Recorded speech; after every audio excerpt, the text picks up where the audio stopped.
चल मित्रा, उत्साही, उन्नत आणि उज्ज्वल जीवनाची गुढी उंच उंच उभारू. सुखी, समाधानी, आनंदी जीवनाच्या म्हणता की आपण मारू. सुखी, समाधानी, स्वानंदी जीवनाच्या म्हणता की आपण मारू. लक्ष्य न तेरा ओझल हो पाए, कदम मिलाकर चल. लक्ष्य न तेरा ओझल होने पाए, कदम मिलाकर चल. सफलता तेरी कदम चुमेगी, आज नहीं तो कल. दृष्टी आणि दृष्टिकोन माणसाचा सगळ्यात महत्त्वाचा आहे. यावर माणसाचं यश अपयश अवलंबून असतं. जेवढा प्रगल्भ, उदात्त आणि उन्नत आपला दृष्टिकोन असतो, तेवढंच मोठं माणसाला यश मिळत असतं. त्यासाठी आपला दृष्टिकोन प्रगल्भ असणं फार गरजेचं आहे. मी माझ्या जीवनाचं ध्येय कोणतं, किती आणि कसं ठरवतो, याच्यावर त्या ध्येयाची, त्या लक्ष्याची, त्या टार्गेटची सफलता निर्भर असते. त्याच्यामुळं आपल्या जीवनाचं ध्येय हे उंच आणि मोठं असलं पाहिजे. एक मुलगा होता, त्याचे वडील. मुलगा 7-8 वर्षाचा होता. वडिलांना वाटलं की मुलाला या दैनंदिन मोबाईल, टी व्ही, गेमिंगच्या जगापासून थोडंसं दूर न्यावं आणि काहीतरी वेगळं शिकवावं. उन्हाळ्याच्या सुट्ट्या लागलेल्या आहे, तर मुलाला काहीतरी वेगळं शिकण्याचा प्रयत्न करा. तर वडिलांनी त्या मुलाला धनुर्विद्या शिकवायचा प्रयत्न केला आणि ठरवलं की दर रविवारी सुट्टीच्या दिवशी मुलाला एका जंगलात घेऊन ते धनुर्विद्या शिकवायचे. दोघं, मुलगा आणि वडील, एका सिमटाच्या जंगलाच्या दूर एका वनात गेले आणि तिथं त्यांनी ते धनुर्विद्येचं प्रशिक्षण त्याला सुरुवात केली. वडिलांनी एका झाडाला, वडाच्या झाडाला ते धनुर्विद्येचं लक्ष ठेवलं आणि मुलाला एका विशिष्ट ठिकाणी उभं केलं आणि सांगितलं, बेटा याच्यावर बाण मार. लक्ष ठरलं होतं मुलाचं, गंतव्यस्थान ठरलं होतं आणि कुठून मारायचं हे सुद्धा ठरलं होतं. मुलांनी पहिला बाण मारला, त्या झाडाजवळ सुद्धा गेला नाही. झाडाला तर लागलाच नाही, झाडाच्या पायथ्याशी पडला, थोडंसं अलीकडं. दुसरा बाण मारला, तोही थोडंसं अलीकडं पडला, झाडाजवळही पडला नाही. वडिलांना वाटलं की आपण मुलाला लक्ष जरा जास्त मोठं दिलं आहे, त्याच्यामुळं त्या झाडापेक्षा अलीकडच्या आंब्याच्या झाडाला वडिलांनी ते लक्ष ठेवलं आणि मुलाला सांगितलं, बेटा त्याच जागेहून आत्ता ह्या झाडाला असलेल्या लक्ष्यावरती लक्ष केंद्रित कर. मुलगा मारायचा प्रयत्न करायला लागला, पण याही वेळेस मुलाचा बाण त्या झाडाजवळ जात होता, त्या झाडाला सुद्धा लागत नव्हता. पहिला बाण गेला, दुसरा बाण गेला. वडिलांना वाटलं आपलं थोडं चुकतं आहे, आपण जास्त अपेक्षा करतो की काय, म्हणून मुलांनी परत अलीकडच्या झाडाच्या अलीकडं अजून जे लिंबाचं झाड आहे, त्या लिंबाच्या झाडाला ते लक्ष ठेवलं आणि सांगितलं मुलाला, त्याच जागेहून आता ह्या झाडाला असलेल्या लक्ष्यावर लक्ष केंद्रित कर आणि त्याचं भेदन कर. याही वेळेस मुलांनी पहिला बाण मारला, तोही झाडाच्या अलीकडं पडला.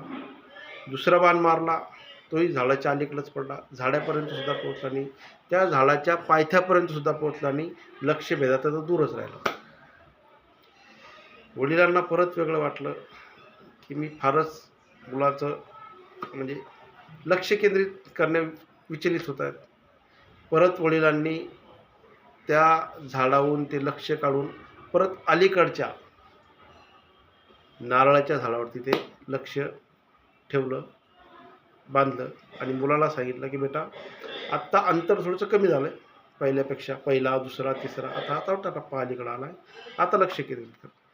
मुलांनी बाण मारला. याही वेळेस त्या मुलाच्या आणि त्या बाणाच्या गतीमध्ये फरक पडला नाही. याही वेळेस तो बाण त्या झाडाच्या अलीकडंच पडला. पहिला बाण, दुसरा बाण, तिसरा बाण. बाणं भरपूर होतं, भाता भरलेला होता बाणांनी. आता वडील जरा हताश झालेत, निराश झालेत. त्यांनी विचार केला की आपण मुलावर जास्तच बर्डन करायला हवं. त्याने विश्रांती घ्यायला सांगितली मुलाला आणि मी बाण आणतो म्हणून सांगितलं. मुलगा जागेवर थांबला, विश्रांती घ्यायला लागला. वडिलांनी ते बाण उचलता उचलता ऑब्झर्वेशन केलं की जेव्हा पहिला बाण मारला होता तो सगळ्यात दूर गेला होता. 2 बाण तिथं ऑलरेडी पडलेले होते. मुलाचं अलीकडे लक्ष केलं बाण मारण्यासाठी, तर ते त्या बाणापेक्षा अलीकडे आले होते.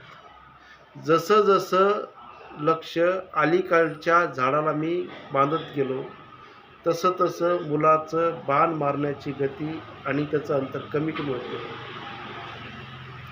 वडिलांनी ठरवलं, आत्ता पहिल्या झाडाला जे लक्ष बांधलं होतं त्याच्यापेक्षा दूरच्या झाडावरती वडिलांनी आता ते लक्ष बांधलं होतं.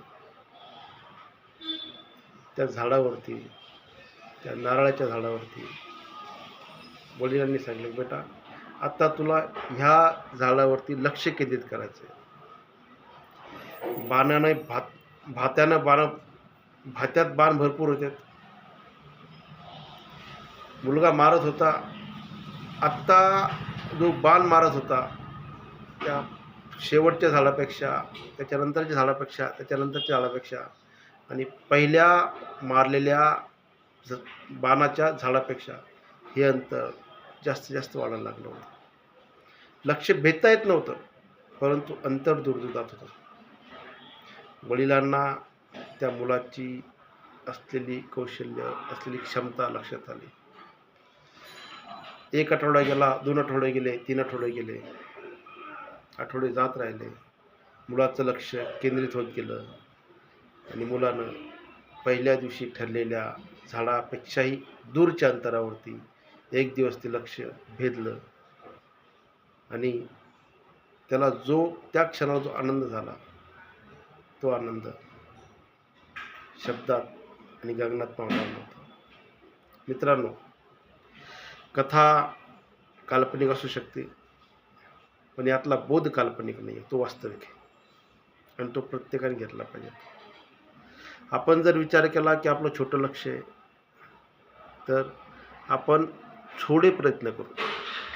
आपण जेव्हा मोठं लक्ष घेऊ तर प्रयत्नही त्यास तोलामोलाचे असतात.